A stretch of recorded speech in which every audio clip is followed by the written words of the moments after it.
Hi there, it's Jonathan Herbst, founder and CEO of Scale Up Growth Partners. Welcome again to my Business Focus series, where I chat with owners, managing directors, founders, and business leaders of scaling companies. It centers around their entrepreneurial journey so far and their aspirations for their companies.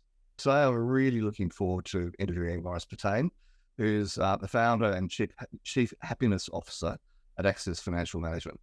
Hi, Maurice. Hey, Jonathan. I'm truly grateful to be here. And I truly appreciate the opportunity to actually be with you as well, because, we spend most of our time talking about how we can help people live even happier lives and challenging our thoughts and trialing new ideas. So being here in this learning environment, it really energizes me.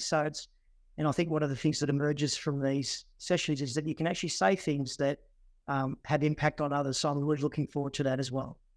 Yeah, and I'm looking forward to Maurice. A bit of background to people.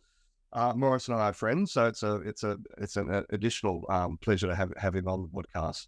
That we've shared the same coach. Yeah, I'm a coach, but I have coaches as well. We've shared a coach for the last 2 years, and we think very much alike in many ways. So I'm looking forward to the conversation. Wonderful. So let's just start. What do you do? Where are you? How long have you been doing it for? Yeah, look, Jonathan, the easy and simple answer is that I work in the financial services industry as a financial planner, but the truth is that's not what I do. I am an entrepreneur that operates a financial planning business, but I don't believe that we're any ordinary financial planning businesses. Our focus is on freeing people from financial concerns so that they can live even happier lives. And we're about aligning people's capital with their values so that they can maximize their return on investment, their return on life, as opposed to their return on investment. Because what I've found is that people want to live rich, they don't want to die rich. And how I go about, I suppose, discovering this is that I often begin by asking people whether they've been to a funeral. And all will answer is yes. And I think that I then ask if they've ever had to deliver a eulogy. And some will respond with yes. And as they do, they share the qualities and characteristics of the individual that they were referring to. And they always talk about the individual in a very positive manner. And so to move people, I suppose, into the game, I then ask if they've ever written their own eulogy. And that's why I get some really interesting books. And I ask them to complete their own eulogy. And once they've done that, to alter it from the past tense to the present tense. And if that's the sort of life that they want to live and want to be remembered for, then let's go and create it. Because generally one of the impediments that stops people from these sorts of issues is around their ignorance of money. So if we can remove that by taking the time to understand them, their stories, and what's important to them, then we can make change happen. And what our clients have told us is that they want us to be the advocates who stand between, I suppose, at the intersection of their lives and their capital.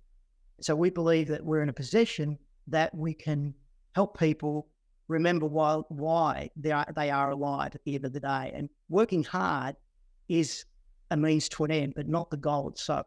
So it's easy for people to forget that part, if you like. And so we've made a commitment to free people of financial concern so they can live even happier lives. And I guess as I share that, one of the questions I've been asked is, how did this sort of come about, right? And I guess as a child, I was quite inquisitive, and I grew up as a very curious person. I remember quite often in my summer days lying on the beach on the sand, and I would just be observing people, and I'd just be watching people. And I think that's where I started to gain a lot of my observation skills. And then apart from that, I also remember in my schooling years that I remember one of my very close friends, and it was the days of the old dial phone. So the mobile phones didn't exist. And we would often be calling one. So he would ring me of an evening, and we would be on the phone for hours upon hours pontificating about life and the world. And I will be asking a number of questions. But what really came out of that exercise, what we didn't realize until later on in life was that he was suffering from mental health related issues. And unbeknownst to him and I, that through that process, he actually helped upskill me, if you like, with respect to the deliberation of questions in order to gain more insights about what he was going through and, in essence, to help others as well. And so what I've found is that, and what's become very apparent to me is that people were tiptoeing through life, hoping to make it to death safely when it came to their financial planning matters. And they would say this in many different ways. So the questions that they would comment upon or how they would phrase them would be things like, Maurice, I've only got 3 years until retirement and then I will start living life. And yet when I spoke to people who were close to the end of life, the most common response was, I wish I'd lived more life along the way.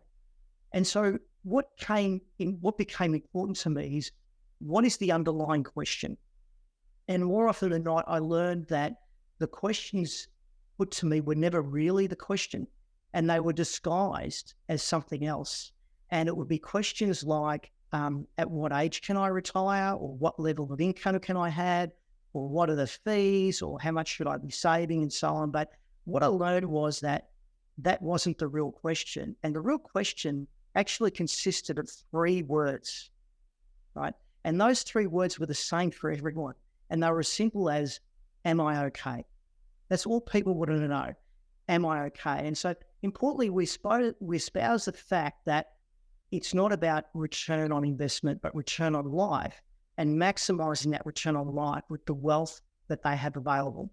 So I guess my curiosity enabled me to navigate through those surface-based questions and help people understand the underlying question of, am I okay? And so I'm all about, I suppose, helping people make intentional decisions and to avoid the blind spots that they're naturally going to go down. It is really the key point. And I guess, sorry, yeah, please go. I was going to say, it's interesting. You were aware, my wife and I, we lost a daughter. You had shared that comment, yeah. Little Abby, we lost her just over 10 years ago, or just under 10 years ago. And I went up to visit her first time in a while during COVID last weekend before last. And her ashes spread, have been buried in a beautiful, beautiful remembrance garden behind St. Mark's Church in Darling Point in Sydney. And now, in fact, my mother and father's ashes are buried with her. But I had this profound feeling of gratefulness after I'd got the grief and everything else, because my father and Reverend David Crane, one of the things they did when we lost Abby, we were crushed, and they arranged and suggested that her ashes, were buried there. And that fundamental life event has changed, as you know, it's changed my life dramatically, and the way we live and what we do. And, it fits in really well with the point you're making.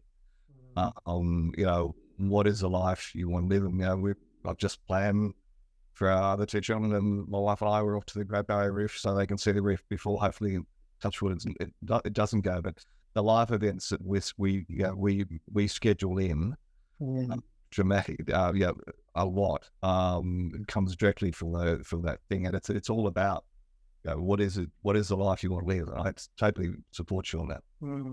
And I appreciate your vulnerability and honesty in sharing what you share, because that's not an easy. What you went through was probably as tough as anyone could ever go through as an experience. So it was a child, and for you to be as vulnerable as you are and open, is what you're actually sharing is such an experience that is of enormous value that you're giving to other people, to let them know of your experience, because that is an asset. There's no doubt at all. Well, look, and that's one of the reasons for this podcast is to unearth lessons. And in fact, I'm going to go Australia a little bit, which is anybody that listens to me knows that this happens a lot. But I've been listening to another podcast called How Other Dads Dad. How Other Dads Dad. Interesting. Highly recommended. It's Hamish Blake, I think, the guy that hosts Lego Masters. Yes. And he's interviewing his mates talking about how to be a dad. And the first one I listened to not long ago was with Rob Stitch. And Rob Stitch is a comedian. He was most people don't know, he was McKinsey's partner, very, very top of the line management consultant. Went on to produce The Castle and The Dish and some of the Australian iconic stuff. And it is the best conversation. Rob's got 5 children, 21, 22 down to 13, and they talk about the point you're making, what do you want to be remembered for? And he talked about things like, you only really have 8 summers with your children. Yes. Because up until 4, they're, a bit blobby. After 12, they're with all their mates and want to spend time with their friends. So you've only got, from 4 to 12 to have special summers with your kids. And you want to make the most of it. Forget about this. Yes, you have to save for retirement and all that, but make the most of it. And the other things that stood out to me are just a couple of fun ones. One was, kids don't get views, as in, look at that lovely mountain. And I took the family to Uluru last November for my wife's birthday. And as we came up, I listened to the podcast on the plane while we were home. And I said to the kids that one of the questions was, what's your favourite memory of Uluru? And to this day, they say, the Fijian waitresses singing Mum Happy Birthday. And one of the things Rob Stitch did was, he said to the kids, and we've done this, plan a holiday. We'll do anything you want us to do. And these kids, because they're a bit older, they planned one of the things kids love is buffet breakfast, in the big hotels. So, think about a life you want. Take your kids to the 5-star hotel for a buffet breakfast. Yeah. They love going to motels and getting the breakfast through the slot, the old motels. So these kids organised this week away, and it was a tour of the worst motels in country Victoria. Wow. And they ended up in, apparently there's a pinball museum in Western Victoria, and they ended up there via every, the worst TripAdvisor rating motels in Victoria. But it's the point you're making, life experience. Yeah. Well, the one comment, if I can, just about the story you just shared, which is a wonderful, wonderful story. It's personal to some extent, but we can allow it to grow. And I think the story you just shared was what your children remember most was them, the Fijians singing happy birthday to your wife. And one of the things that I've learned over the last couple of years is that our past is an asset, right? And there are experiences that we've had that are all learning experiences. And it's important that we name those experiences, because when you name them, you can actually put a handle on it. And by putting a handle on it, you can then carry it from one place to another, and you can share it with others so that it has actual meaning. And so if you actually took that story that you just shared and you name it the Fijian happy birthday event or something of that nature, what it does is that you can carry that story and others will hear it, and they will be able to relate the purpose or meaning behind it in the same way that you and your family will moving forward. So that's a major asset. I'd let that go. Yeah, it's a wonderful, wonderful idea. It really is. Okay, so let's get back to Yeah, sure. Let's be sure about financial planner focused on life, not just a retirement event. You're based in Melbourne. How long have you been has the business been doing it, and where is your sandbox? What's your geographical reach? Yeah. Okay. Yeah. So I started back in 86, 87, believe it or not.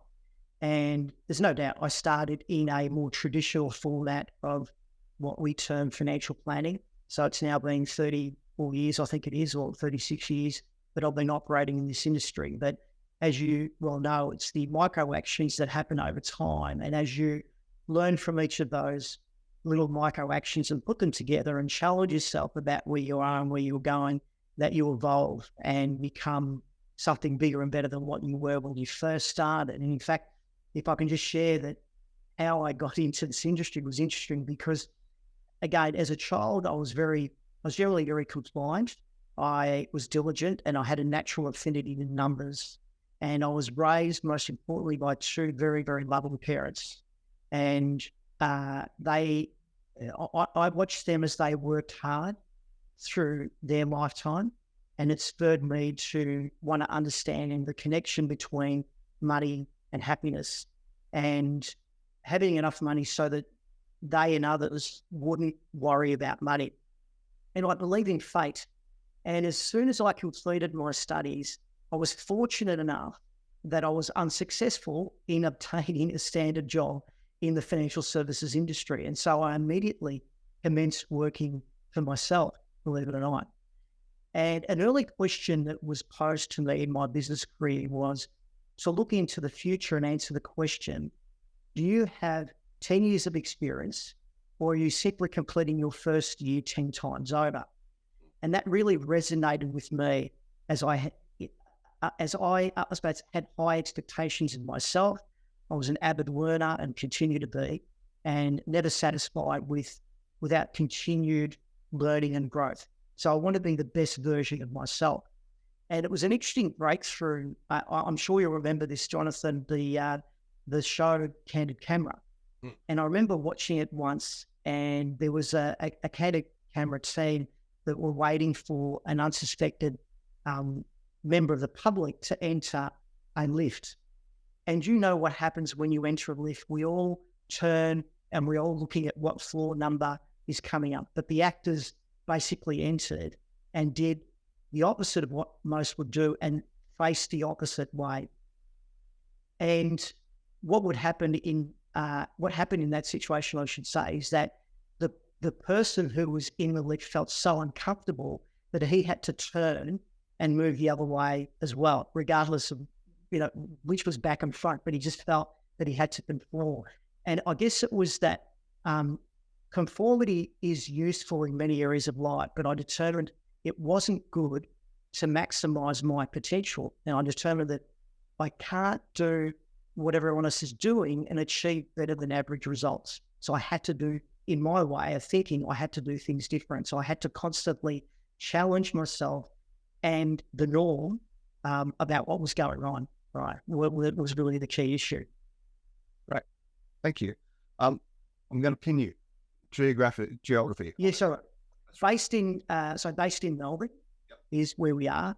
Having said that, as you know, one of the amazing things that's come out of pandemics and so on is the whole virtual world. So the ability to deal with people interstate, right across Australia, ideally globally. We're not at a point today where the focus is globally, but in today's day and age, I can't see that being a major issue in that regard. But the type of client, if you want to call it that, so how would I best describe the client that we work with?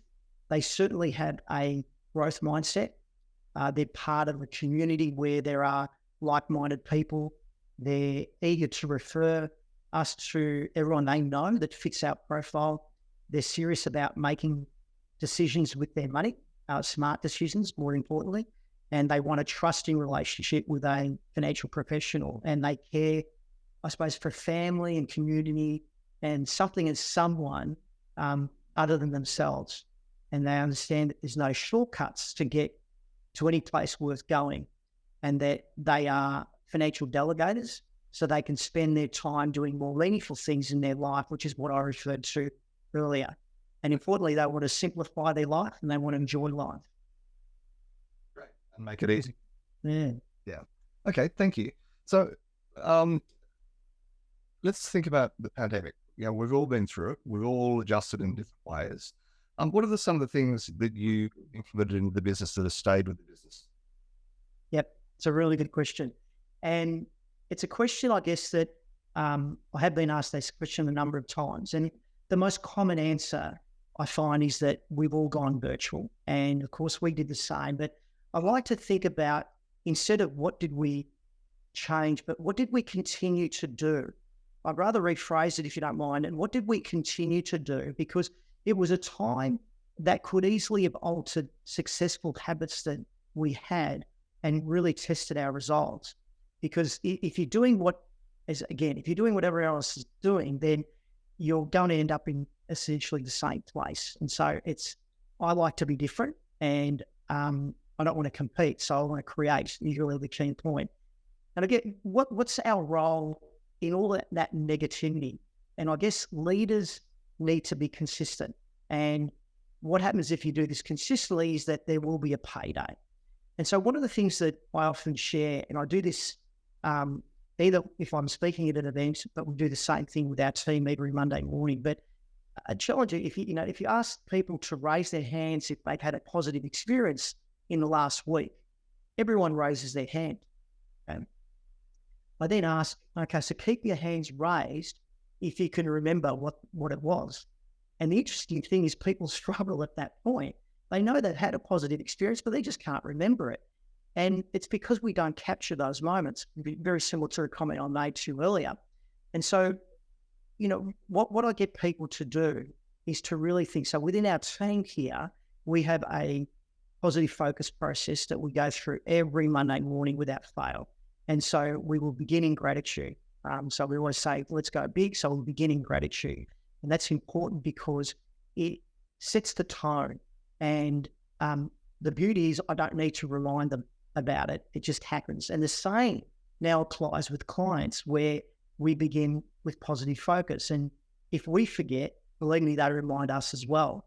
And if you think about the advantages that this has is that when you are coming from a space of positivity, it can't do anything other than give you a great feeling and a great meeting as a result, rather than coming from a point of problems and negativity and so on and so forth. So it does provide a number of positives in that regard. So another thing we continue were various activities to enhance our gratitude for ourselves and our colleagues and others.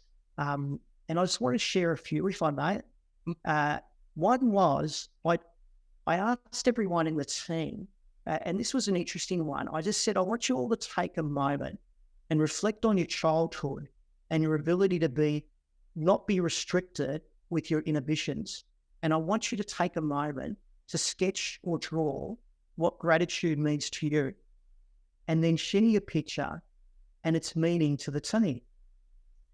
That exercise alone just created so much positivity and discussion throughout the week, getting them to put their pictures up. It was just a wonderful, wonderful experience. It really was. There was another little exercise. At one point in time, we were going to have a meeting about something in particular, and I could just sense that everyone was frustrated about something. And so when we entered the meeting, I asked them all to grab a piece of paper and write down something that was frustrating them. And they all did. And once they did, I asked them to rip it up and place it in the bin. And then what we did was we had each team member's name in a hat, and I asked them all to draw a name out of the hat, obviously not their own.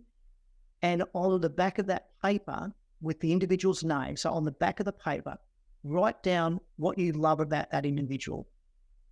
And then what we did is we went around the room and shared what it was that we loved about that individual. Again, that exercise was just so important because it removed the frustrations that they were feeling at that moment. And they all just ended up so positive about each other because all of a sudden I'm hearing Jonathan say something positive about me. It may not be that I didn't necessarily know it, but what you're doing is reminding me. And the fact that you're acknowledging it is so powerful. It really is. And the final thing, one that I'll share is that I asked them also to draw. We met one Monday morning again, and I asked them to draw the brain on a sheet of paper, and they all immediately did. And then I asked them to show each other the diagram and to share their observations, and they all agreed that the diagrams were all very, very similar. And then what I asked them to do is I said, now I want you to draw the mind. Now this time there was a pause with a somewhat painful expression on their faces.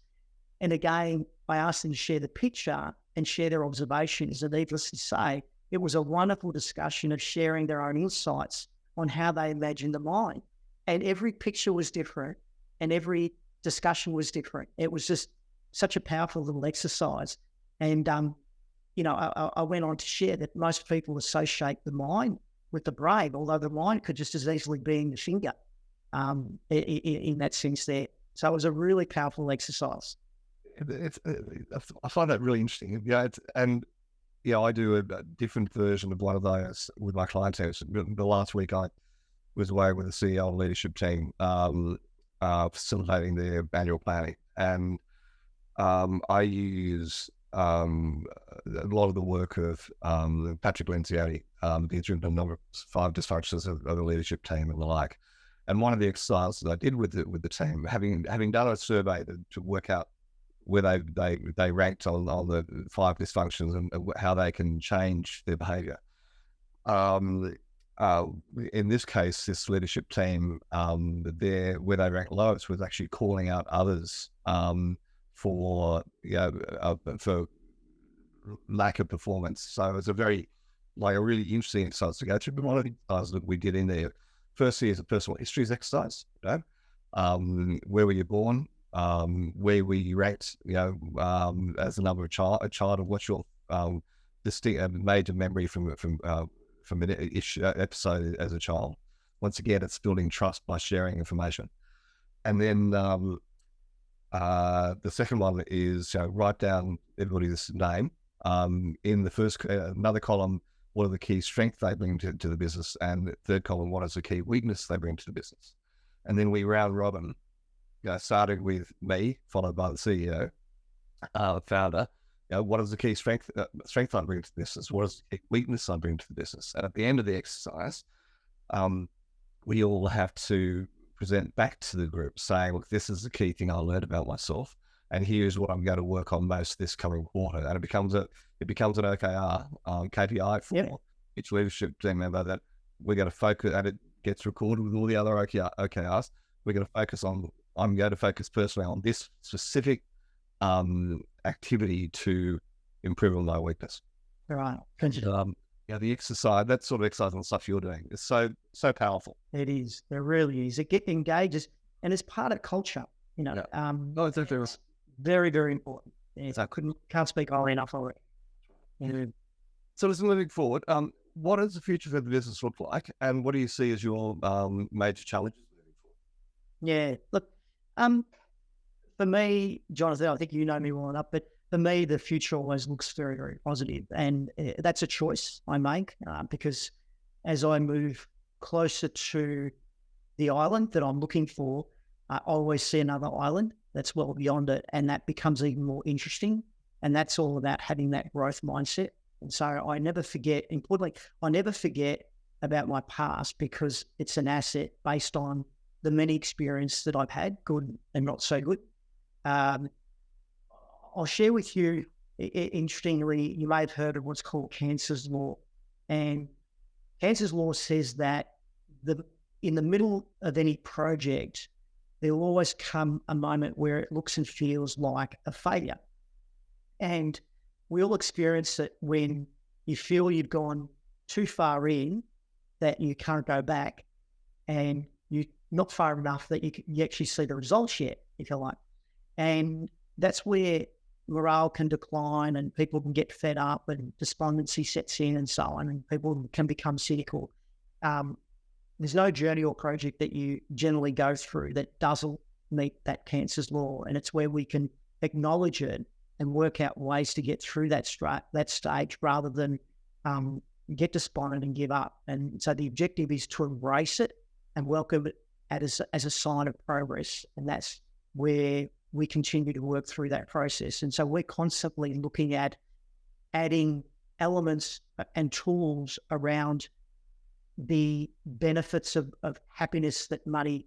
So it's not the money side as such, but it's the psychology around money and what that can bring to you.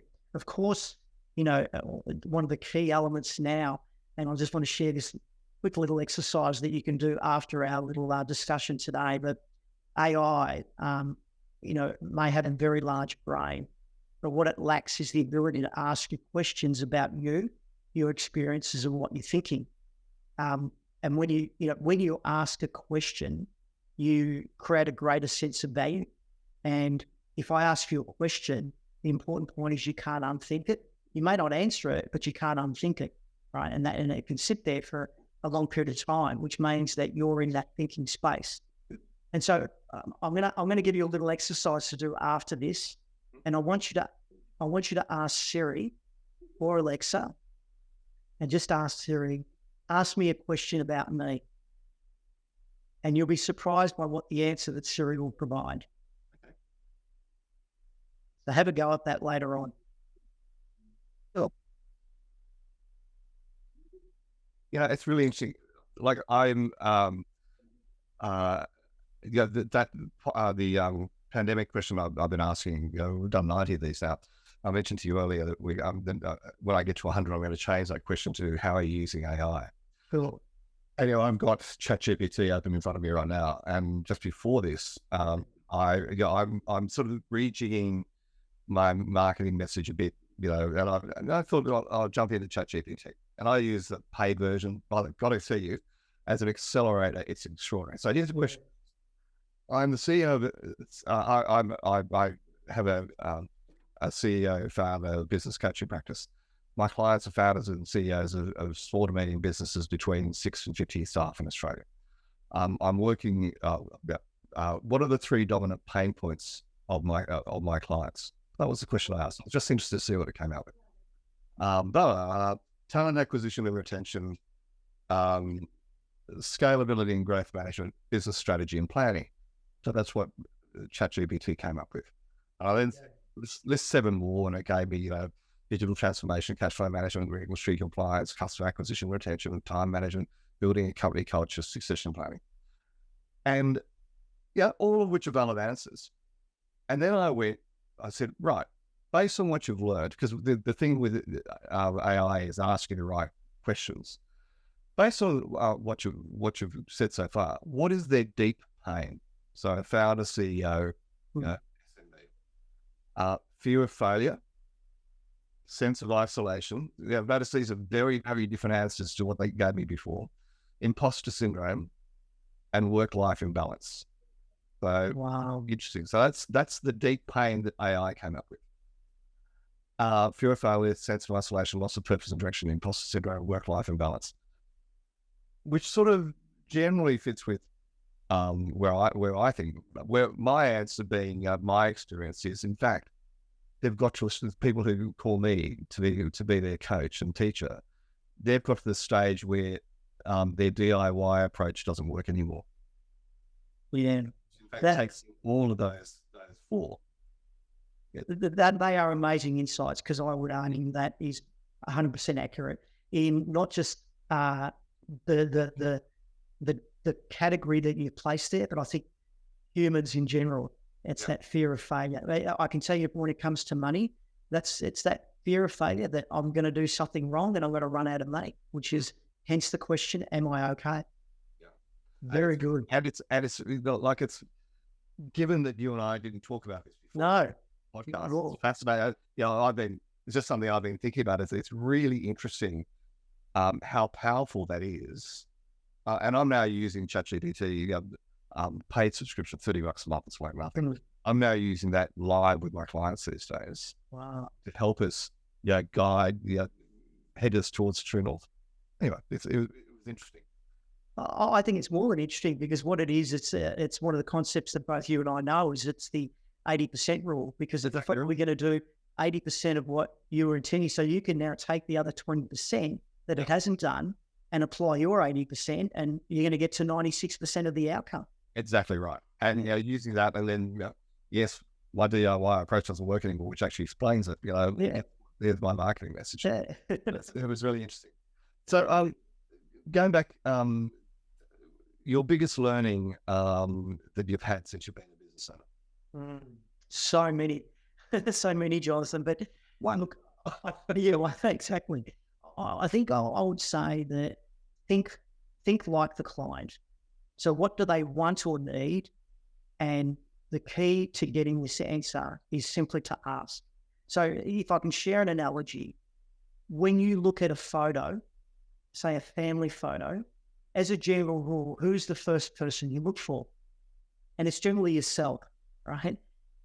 The point is, if you're looking for yourself, then I can tell you your client is looking at things from their own perspective as well. It's not about you, it's all about them. Okay? So one of the comments that I make is that when you start to think about somebody that is meaningful to you, is it because they're interesting or is it because they're interested? Right. And I know now I have several people that have impacted my life, and each of them were because they were interested in me, not necessarily because they were interesting. And that's a key characteristic of or trait of leaders, that they don't spend their time talking about themselves and say walk into a room and think about, how do I get that guy's business over there or otherwise? They just become deeply interested and they think about the other person and how can I add value to your life? And there are three words that to me rank as highly as the words I love you, right? And they are, tell me more. So whenever we're in a conversation, the more you can use those three words, tell me more, it's all about remaining curious about others whilst also being engaged with the things that they're telling you. And you come from a space of gratitude and you say, I wonder why that may have happened. And you imagine if you take the learnings from this and you use it to help yourself and other people, so for me, it's, when I think about it, when people are managing their money, they almost never seek the highest possible yield. What they're seeking from money in general is not how many notes they can stack in a pile, but how do those notes make them feel? What stories do they tell themselves and do they tell their family?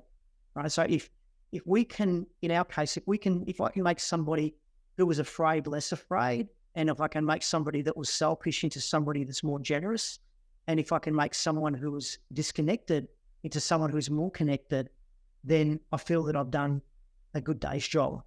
And I often say that, just going back to the concept of AI, that I don't think my brain is any smarter today than when I finished school. But what has grown is the size of my mind. And the more I remain curious and include the thinking and experiences of other people, the wiser I become. Because my mind is essentially an accumulation of all that wisdom that we have in life. And so things like your podcast, I mean, there's so much wisdom in there that if people took the time, there's so many learnings that you could, honestly, on those alone, you could create a business without any. As I said to you earlier, I'm looking now to, as we come out to 100, to cut, to really start pulling snippets out, and repurposing snippets, because the knowledge that I've grown from just doing what I'm doing now, and something our coach we have in common, Dan Sullivan, talks about is your unique ability, and your unique ability is what you're really good at and what you're really passionate about. And that's where you should focus, and then you surround yourself with people around you with other unique abilities. Like recruiting people for this podcast is not my unique ability, as in writing the notes and everything else. So I've got Maria, my assistant, does all the recruiting. As soon as we're finished, Zoom will tell me it's recorded, and Maria will take it over again, and she'll send it off to Vitali in the Ukraine, who's going to do the video editing, Yeah. with all these other unique abilities. But in my business now, the things that, the three unique abilities that I'm focused on, one is coaching my clients. Really, really good at and I love. Secondly is building the IP around simple, effective tools that they can use. And thirdly, it's doing these podcasts. Not only do I think I'm pretty good at it now, I'm getting better at it, but it's one of the key things I love. These conversations. Awesome. Love it. We're having it almost. I'm going to keep this moving forward. Yeah. When you think of the word successful, who comes to mind and why?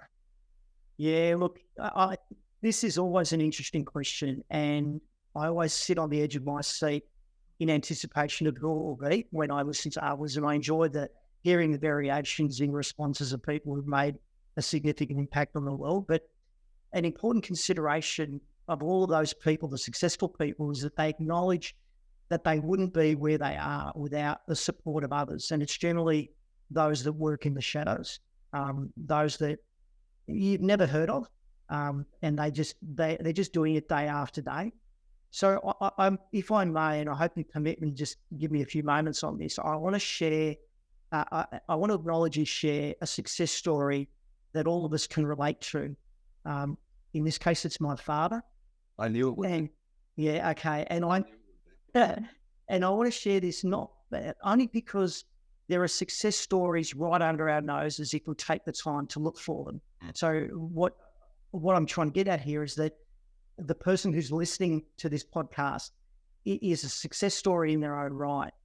Their parents are success stories in their own right. But my father was born in a small town in the mountains of southern Italy, and it was an outlook that would leave you breathless, and a culture that was built on family togetherness through food, laughter, and all other good things Italian.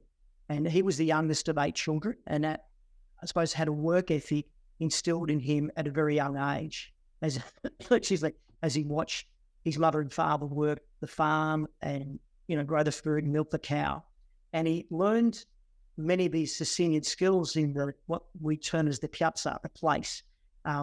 So with his family and friends, be it soccer, playing cards, making wine, sausages, tomato sauce, and so much more. And it was a place where he would often lose track of time. And it was a real happy place for him.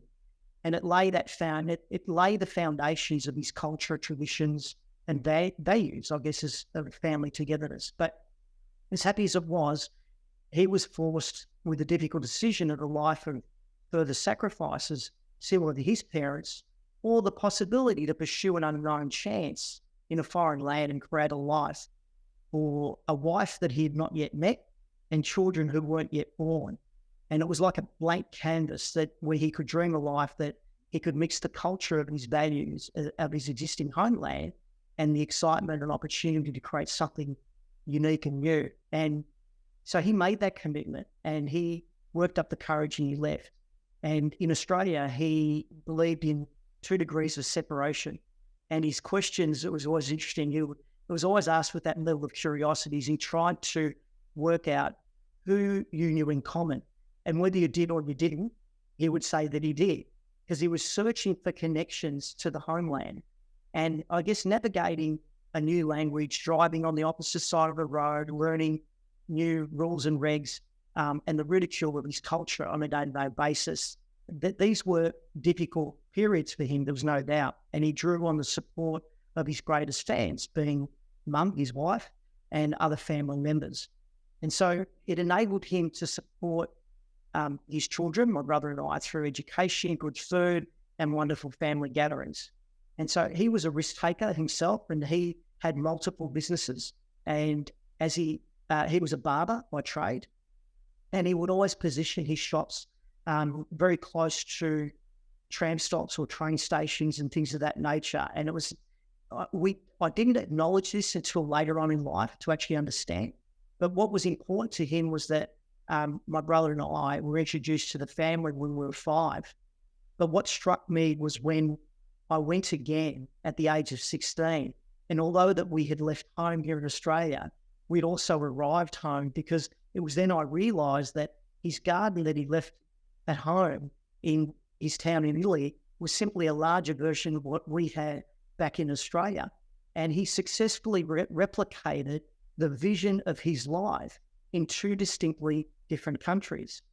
Now, when he eventually retired, unfortunately, his short-term memory began to decline and his long-term memory accelerated. And of course, he then had to enter aged care at that point.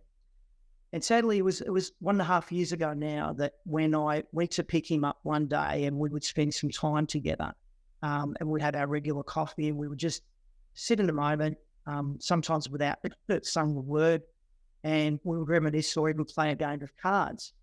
And it was this particular day, he got in the car, and as he looked into the aged care centre, he said, "Whose place is this?" And I looked at him and I said, "Well, Dad, this is where you live." And he turned and looked at me and gave me a look that said, "Are you an idiot? This is not where I live." And so I asked him, "Well, where do you live then?" And without hesitation, he replied, Via Verna in Malvern. Now, to put in perspective, Via Verna is the name of the street that he was born in Italy, while Malvern was the suburb that he chose to raise his family in Australia. And that it hit me. The very significant decision that he made to leave his family and traditions of his homeland as a young man to pursue an unknown chance in a foreign land, and through that hard work, an opportunity gave life to a new land, culture, family, and ultimately success. He successfully linked the two worlds, right? Now, less than 2 hours later, unfortunately, time stopped for him and he passed. But we had so much to celebrate with his life because it was a life of great family values and enriching the lives of others. And he ultimately became a silent messenger of connection and taught us that life is best when you build bridges between people and not walls. And again, I share that story of a humble and simple man that was successful because it met his definition of success. So I leave you with that story. I would normally say to you, of course, make sure he listens, but not possible now. No. Make sure you're sure to listen to this. Absolutely. Thank you.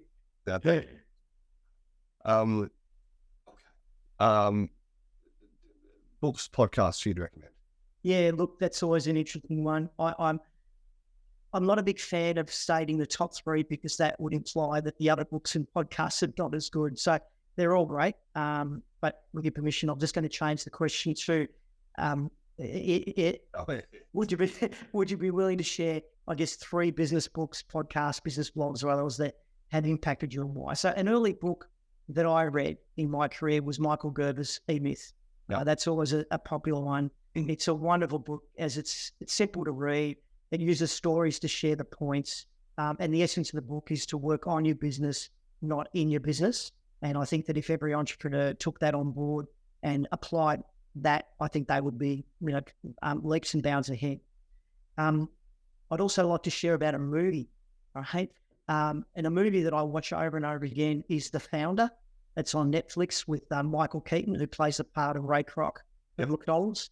It's a wonderful replica of that time, that era, and just the simplicity of it and just everything that came. They really did such a wonderful job in encapsulating the concept of what McDonald's was all about.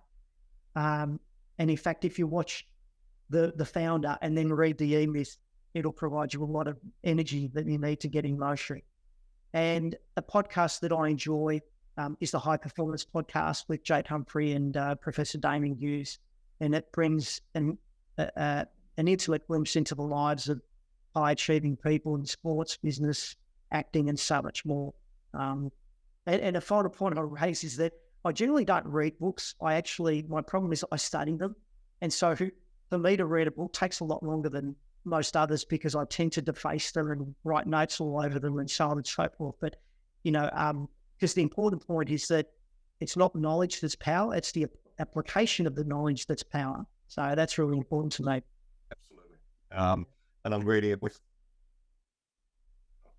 I can't see it, no. Right now called Elevate, and one of the key points that there's me with my highlight pen. Yes. Is taking action is so critical. Very good. The last question, any last piece of advice or parting words to an entrepreneur or an aspiring entrepreneur? Yeah, look, one of my closing, time. Okay. I find that time is measured in seconds, minutes, hours, and so on. Okay. But I like to add an additional perspective as measured by memorable, joyful, and meaningful moments. And these moments create experiences, and collectively, they are an asset. But that asset will only appreciate and value to the degree that you share it with others. Okay, so we all have many unique qualities, but there's one thing we all possess, and if we used it more often, would exponentially increase the quality of our life and those of others. And that is as simple as a smile. It's the first thing that people notice, and its impact and benefits are more powerful than any other drug. And it's an asset that sits on your personal balance sheet. And I remind myself of this every day through a number of methods. I carry a rock in on my pocket every day, which I term as a gratitude rock, which I got from one of my mentors. And the second is that I begin each day by asking myself an empowering question. Can I be the answer to somebody's prayer today? Or can I be the reason someone smiles today? And so for my dad, the smile was an outward expression of the words that he couldn't find because of the language barrier, and it encapsulated the best of people inside of him. And I just leave you with this, that remember that happiness is a decision, it's not a result. So be the reason that someone smiles today. And if you get a moment, call your child, call a parent, call a friend, and just tell them that you love them. Well, really good advice. Yeah. And the final thing I will say to you, Jonathan, if you'll permit me, is that I really want to commend you and congratulate you for the podcast and really for the bigger cause and supporting entrepreneurs. It's such a great outcome. And if your listeners continue to listen and come back to previous episodes, they'll find specks of gold that over time become nuggets of gold. So, please continue. I totally agree. And as I mentioned to you earlier, we're going to start cutting in, pulling snippets out of these and sharing them separately, because as you say, they're already nuggets of gold, some of the things. And once again, out of it, our chat today, there's some fabulous nuggets in there. Wonderful. Thank you very much. I appreciate it. Thanks. And thanks for your time. All right. Take care. I will. Bye.